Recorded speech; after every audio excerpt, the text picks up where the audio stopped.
कि इस देश को आजादी दिलाने में इस देश के जितने भी जाति धर्म के लोगों ने, सभी के पूर्वज ने फांसी के फंदे से झूला, फिर जाके देश आजाद हुआ।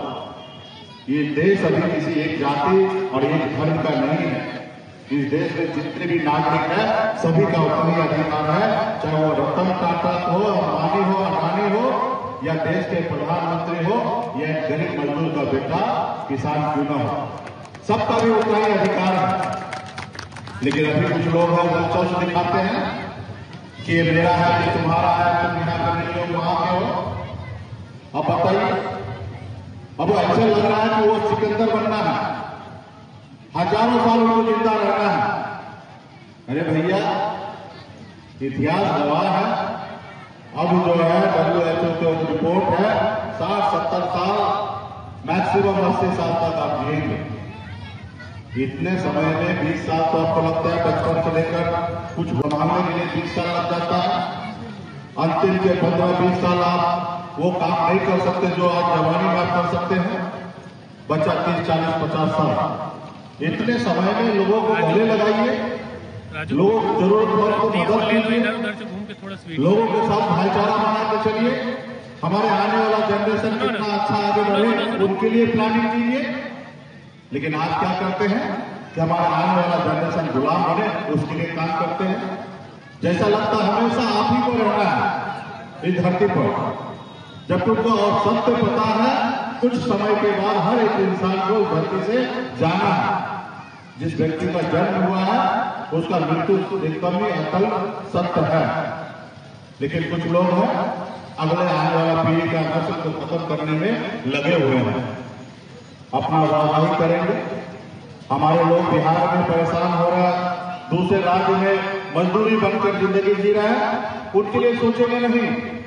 आज बताइए, जब वो बड़ा होता है तो अपने माँ बाप के साथ नहीं रहता है, तो दूसरे प्रदेश में जाकर काम करता, रोजी रोटी करता है, और हमारे प्रदेश में रोजगार नहीं है। ये सब चीज पर काम करने की आवश्यकता, और ये कोई एक व्यक्ति का काम नहीं है, हर एक नागरिक का काम है, हर एक नेता का काम है, हर एक समाजसेवी का काम है। हर लोग जब मिलेंगे, अच्छे विचार होंगे तो निश्चित तौर पर ये होंगे। लेकिन अभी भोर चला है कुर्सी पर बैठने का, 75 साल हो गए, उसके बाद भी उनको बने रहना है। लेकिन 20 साल के 18 साल में ज्वाइनिंग करो, 22 साल में अग्निवीर के तहत आप रिटायरमेंट ले लो। तो ये सारे चीज नफरत की राजनीति है। ये पार्टी जो है आदरणीय लालू प्रसाद यादव जी का विचारधारा वाला पार्टी है। हम वो विचारधारा है कि हर व्यक्ति को सम्मान मिले। यहां पे हम राजा बनने के लिए नहीं आए हैं, हमें लोगों के लिए काम करना है। सरकार का काम है गरीब के लिए अच्छे अस्पताल बनाए, ताकि उसके बच्चे को अगर कोई तबीयत खराब हो तो उसका वहां इलाज हो। उनके माँ बाप उसको पढ़ा लिखा नहीं सकते हैं, तो उसके लिए सरकार का काम है स्कूल बनाना, ताकि वो बच्चा पढ़ लिख लेंगे तो बिहार ही नहीं पूरा दुनिया में कहीं भी कर जाएंगे तो बिहार और अपने राज्य का झंडा को बुलंद करेंगे, अपने देश का झंडा बुलंद करेंगे। लेकिन आप उनको मूर्ख बनाना चाहते हैं। तो हमारी विचारधारा है कि पढ़ाई लिखाई में समाज को आगे लाए, रोजगार अपने प्रदेश में मिले उसके लिए काम करना है। तो तमाम ऐसी चीजें हैं। आप मेरे पर देख लीजिए, मैं गरीब का ही बेटा हूं, मछुआरा समाज में जन्म लिया, 18 साल की उम्र में घर परिवार छोड़कर मुंबई जैसे शहर चला गया। वहां मेहनत मजदूरी में करता था, मात्र 900 रुपये महीने पे मैं नौकरी करता था। लेकिन संघर्ष की बदौलत मुंबई जैसे शहर में हमने कामयाबी का झंडा गाड़ा, और उसके बाद मैंने बम्बई का ऐसा जिंदगी को छोड़कर पिछले 10 सालों से बिहार में अपने समाज के लिए, बिहार के लिए हम आज लड़ाई लड़ रहे हैं, संघर्ष कर रहे हैं। आज बिहार में इस जगह पर हम लोग पहुंचे हैं। लेकिन जो लोग बड़े हैं, आगे हैं, वो हमेशा हमें खत्म करने के लिए सोच रखते हैं। लेकिन ये विचार जो है ये खत्म होने वाला नहीं है। हजारों की संख्या में, लाखों की संख्या में पूरे बिहार में आज ये वीआईपी पार्टी, विकासशील इंसान पार्टी से लोग जुड़ने लगे हैं। ये विचारधारा हर गांव तक पहुंचने लगा है।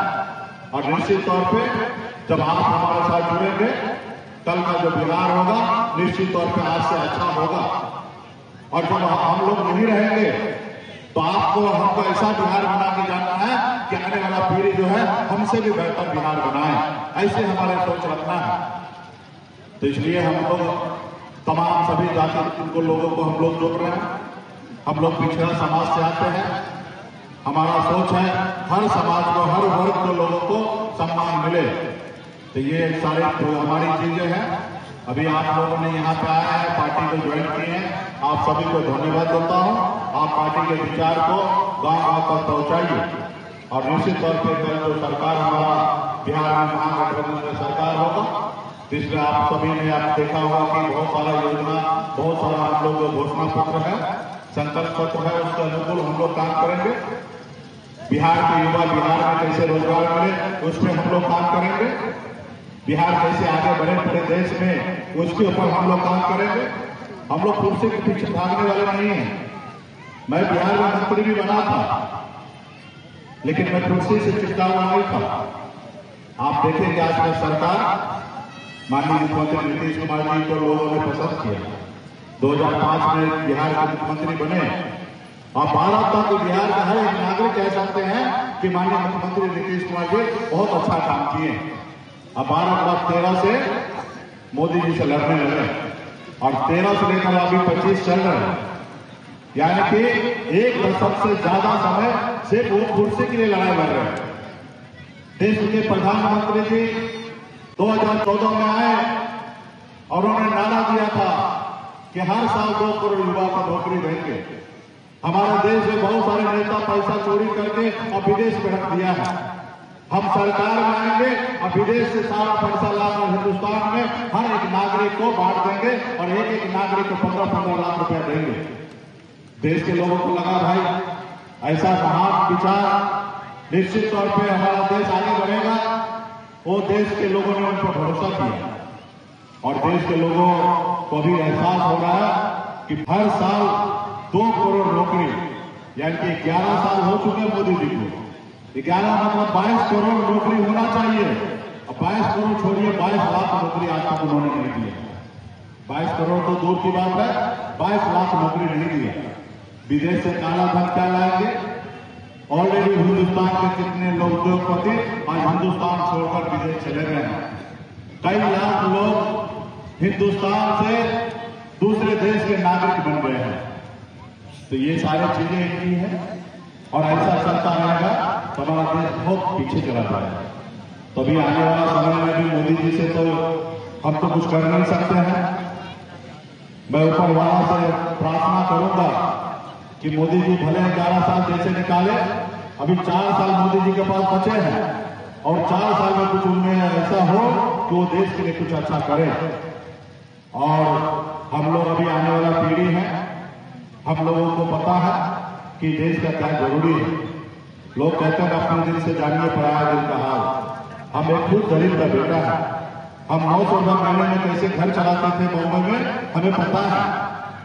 कैसे हमारे लिए 10 रुपया का महत्व होता था, मुझे पता है। उसी तरीके से आज भी हमारे समाज में, गांव में बहुत सारे लोगों के लिए 100, 200, 500 रुपये का महत्व क्या है, मुझे पता है। तो आने वाले समय में समाज को सभी वर्ग के दिमाग को ध्यान में रखकर हम लोग बिहार राज्य के लिए पॉलिसी बनाएंगे।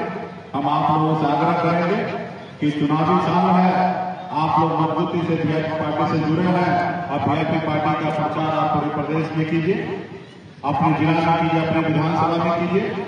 हम लोग उम्मीद रखते हैं कि आने वाला समय में जहां पे आपके बीच में है, इस विधानसभा से वीआईपी पार्टी का कोई युवा नेता लड़े और विधायक बने ताकि आपके क्षेत्र का विकास हो। लेकिन इसके लिए निर्णय आपको लेना है। जब आप जिताएंगे तब हमारे विचारधारा गांव तक पहुंचेगा साथी। तो इसलिए आप सभी को बहुत बहुत धन्यवाद देता हूँ। आगे फिर बहुत सारा बातचीत होंगे और आप लोग पार्टी के लिए काम कीजिए। बहुत बहुत धन्यवाद। और ऐसे भीषण परिस्थिति में फिर से मैं यहाँ के जितने भी हमारे कार्यकर्ता हैं, जितने भी साथी यहाँ पे आए हैं, आप सभी को धन्यवाद देता हूँ।